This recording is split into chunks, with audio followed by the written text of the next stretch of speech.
Himachal news 24/7। नमस्कार, स्वागत है आपका हिमाचल न्यूज 24/7 में और मैं हूं आपके साथ सोनाली।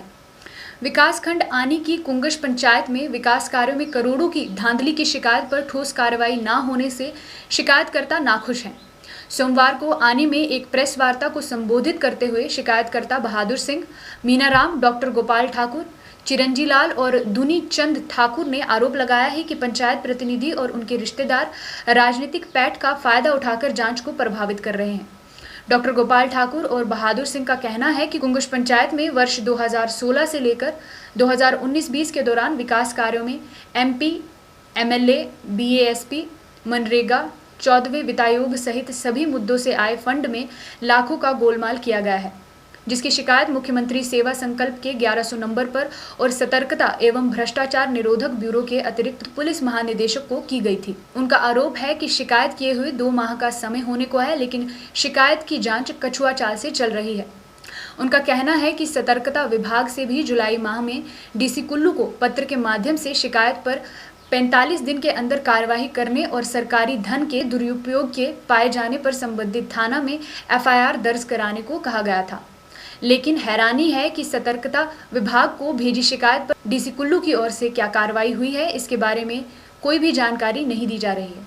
शिकायतकर्ताओं का कहना है कि कुंगश पंचायत में महिला प्रधान के पति प्रदेश भाजपा के कदावर नेताओं में से एक हैं और वर्तमान में एपीएमसी के अध्यक्ष पद पर आसीम हैं, जो अपनी पहुंच से जांच को प्रभावित कर सकते हैं।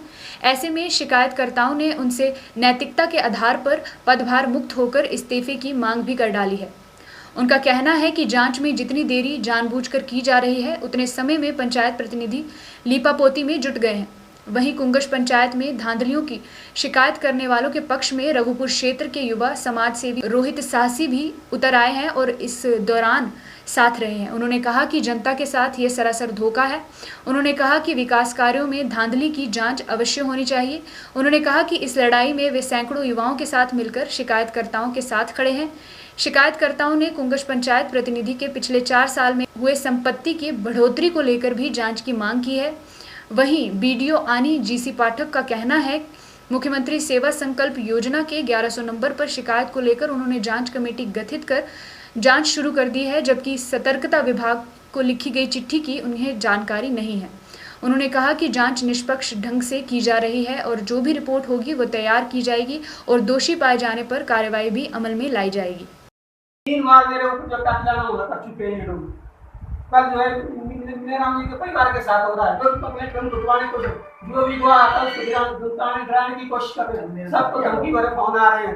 तो ये वीडियो जो ऑफिस वाले के लोगों को लड़ा रहे हैं कि अपना काम कर रहे हैं, तुम जाओ देखो। मैं अभी वो तो मेरे साथ चलो, आप भी चलो। अगर 80,000 का दंगा कहीं मिल जाए तो हम कंप्लेंट वापस कर लेंगे। वही दिन का काम बिल्कुल ओके है। ये 22 जुलाई को इन लोग हमारे पास दोस्त लोग हैं, पेमेंट हुई है। तो इस वक्त हमने जो लिस्ट बनाई है ये तो 50 लाख की है। इस लिस्ट में जो लिख डाले हुए हमने ये बिल्कुल ही नहीं हुए। ये पहले भ्रष्टाचार ये बिल्कुल ही नहीं हुए। ये बिल्कुल तथ्यों और आंकड़ों पर आधारित है। इसमें किसी भी जो आंकड़े हमने आपके सामने रखे, इस शिकायत में रखे हैं, वो आंकड़े बढ़ सकते हैं, घटेंगे नहीं। हमने जो भ्रष्टाचार का आरोप लगाया था वो इसमें 3 तरह का भ्रष्टाचार हुआ। इस प्रश्न में 3 स्तरीय है।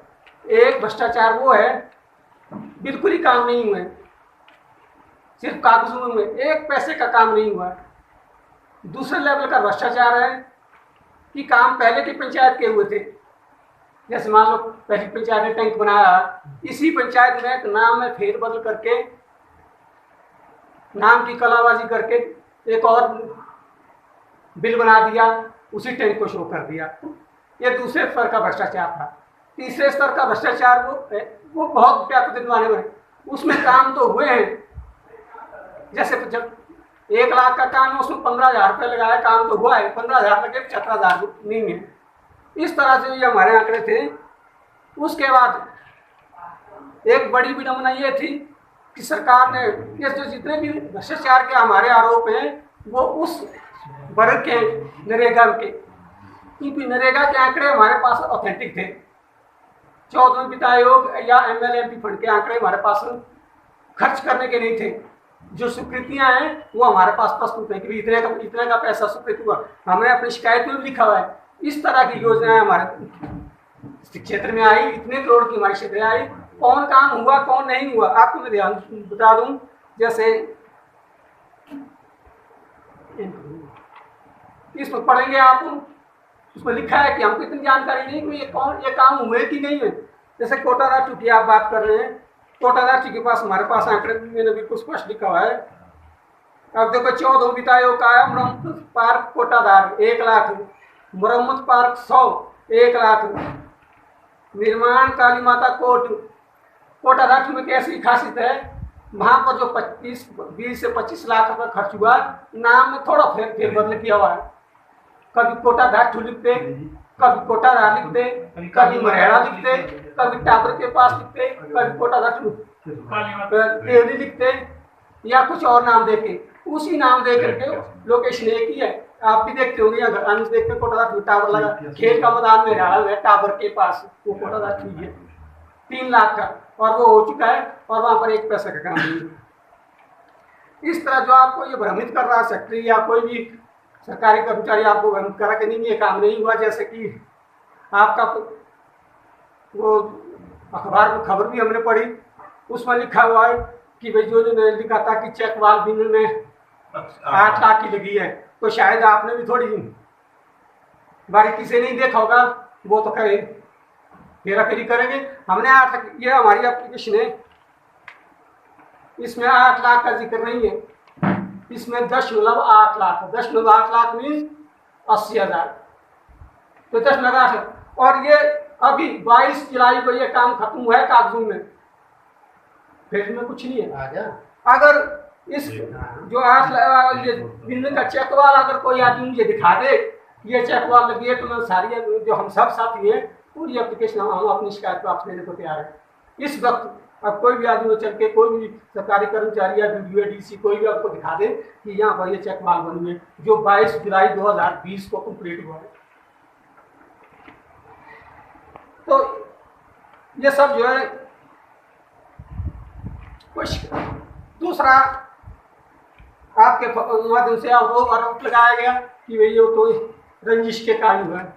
इसमें रंजिश की क्या बात है? करोड़ों का धन आया है, सरकार का धन है, जनता का विकास हो, लोगों का विकास हो, तो उसकी में अगर पैसे की हेरा फेरी, इतना बड़ा तंत्र अगर फेल हो गया है, कहते हैं नरेगा में बिल्कुल हेरा फेरी की जरूरत नहीं है। और ये जितने भी घोटाले हमारे हैं नरेगा के ही हैं। 80,000 का टैंक बना हुआ है और वहां 80 पैसे का काम नहीं है। इस वक्त भी हमारी दिक्कत ये तो ये है कि हमारे इस कंप्लेंट को, इस काम को देखने वाला कोई नहीं है। अगर आप लोग हमको सहयोग करते हैं, हम आपका पूरा खर्चा उठाने को तैयार है, हम आपको ले जाएंगे, आपको वीडियोग्राफी करेंगे, आपको मौके पर ले जाएंगे कि ये काम है। बेसुबाई एक जगह है हमारी, पानी नहीं है, थोड़ा सा खेतों में थोड़ा खड़ा जैसा था, वहाँ पानी निकलता था, कई सालों से पानी नहीं है। 2016 से अभी पंचायत आई, पहली बात है एक प्रस्ताव डाला कि वहाँ से पीने लायक पानी नहीं है, गिलास पानी का नहीं निकल सकता, सिंचाई की क्या बात तो दूर की रही। फिर वहाँ से एक पाइपलाइन, लाखों के लिए पाइपलाइन की योजना बनाई। उस पाइपलाइन के लिए 200 पाइप यूज हुए, GI पाइप, स्टील के पाइप यूज हुए। जो इन्होंने अभी डिटेल में सारी बातें रखी, उसमें से 2-3 बातें हैं जो कुछ जैसे सामान्य सोच रखने वाले व्यक्ति की भी समझ में आई। पहला तो ये है कि this is the matter of centralisation of the political power, कि आप ये डिस्क्रिमिनेशन है, मुझ जैसे मैं दूसरे क्षेत्र से आता हूं, मैं दूसरी पंचायत से आता हूं, ये डिस्क्रिमिनेशन है कि किस तरह से 3-4 करोड़ का 4 साल के अंदर इतना बजट एक ही पंचायत में चले गया, number 1। Number 2, that is the misuse of the political power, कि आप जो है पॉलिटिकली सत्ता का आप यूज करके जो फील्ड में आपका काम आधा भी नहीं हुआ है और आप करप्शन कर रहे हैं, उसके बाद जो मुझ जैसे आदमी को बात समझ में आई, यहाँ पे आप फिजिकल वायलेंस पे आ रहे हैं। जैसा कहा कि पिछले कल मेरे भाई के परिवार के साथ और कुछ समय पहले हमारे प्रेरणा स्रोत हमारे गुरुजी के साथ में फिजिकल वायलेंस, अगर कोई मामला नहीं है, जैसे आपने कहा कि उनके जो भी रिप्रेजेंटेटिव है उन्होंने कहा कि हम किसी भी तरह के they are ready to face any kind of investigation, तो why they are people getting physically, वो फिजिकल वायलेंस करने पे क्यों उतर रहे हैं? इस देश में न्याय व्यवस्था है, तंत्र है, उसी हिसाब से चले ना। इन्होंने कौन सी गलत बात बोली? क्या इन्हें जानने का अधिकार नहीं कि क्या गलत हो रहा है, क्या ठीक हो रहा है? फिर भी अगर ये अपनी इतनी मुखर होकर आवाज उठा रहे हैं, ये एक सभ्य परिवार से आते हैं, एक साधन संपन्न परिवार से आते हैं, ये लोग आखिर लड़ क्यों रहे हैं? Ultimately what is the goal? Goal is the betterment of the society. चाहे मैं जिस भी क्षेत्र से आता हूं, लेकिन मैं निजी रूप से एक व्यक्ति होने के नाते, जागरूक व्यक्ति होने के नाते ऐसे समाज सेवी और बुद्धिजीवियों के साथ हमेशा खड़ा हूं, और मैं बिल्कुल सॉलिड वर्ड में इस चीज को कंडेम करता हूं। खासकर ये जो फिजिकल वायलेंस है, ये शरीफ लोग हैं, पढ़े लिखे व्यक्ति हैं, ये इस तरह की कोशिश नहीं कर सकते हैं। अगर इन्होंने किसी भी तरह का फिजिकल वायलेंस करने की कोशिश की तो हम आंदोलन कर देंगे और सैकड़ों लोग सड़क में उतार देंगे। ये किसी भी तरह का ये ना सोचे कि आप the people are holding prestigious post in the political system. हम तो इस बात का भी डिमांड करते हैं कि जिस भी पार्टी से उनको जो है वो रिलेट करते हैं, वहां से उनको बर्खास्त किया जाए, सरकार से उनको पदभार मुक्त किया जाए। अगर वो पद में बने रहेंगे तो वो जो भी इन्वेस्टिगेशन होगी, इंक्वायरी होगी, वो उसको प्रभावित करेंगी। सबसे पहले तो मैं डिमांड इसको करता हूं। अल्टीमेटली ये जो भी ये घटनाक्रम है, ये आर्मी क्षेत्र के एक रेपुटेटेड वर्ड तो I can not use for that person, but he is a active politician. ये सारा के सारा मामला वहां जाता है।